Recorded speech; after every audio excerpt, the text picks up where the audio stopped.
একটি গাছ একটি প্রাণ, এ কথা এখন পুরনো হয়ে গেছে, সবাই জানে, সব কিছুই আমরা জানি, কিন্তু তারপরেও আমরা সুযোগ পেলেই গাছগুলোকে কেটে ফেলি। একটু কিছু অজুহাত আছিলাতেই আমরা গাছগুলোকে কেটে ফেলি। একবারও ভেবে দেখি না সামনে গ্রীষ্মকাল এগিয়ে আসছে, কি হবে এই বছরের এই গরমে।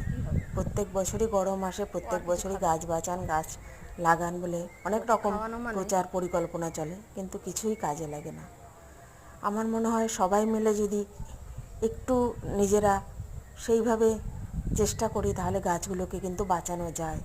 আমাদের পরিবেশের আশেপাশে যেই গাছগুলোকে আমরা দেখি, সেগুলোকে যদি না কাটি, তাহলে কিন্তু অনেক গাছ বেঁচে যায়। পারলে আমরা আরও কিছু গাছ লাগাতে পারি, কিন্তু গাছ কাটার পরিকল্পনা থেকে বিরত থাকো সবাই। সামনে আসছে কিন্তু গ্রীষ্মকাল, খুব সাবধান।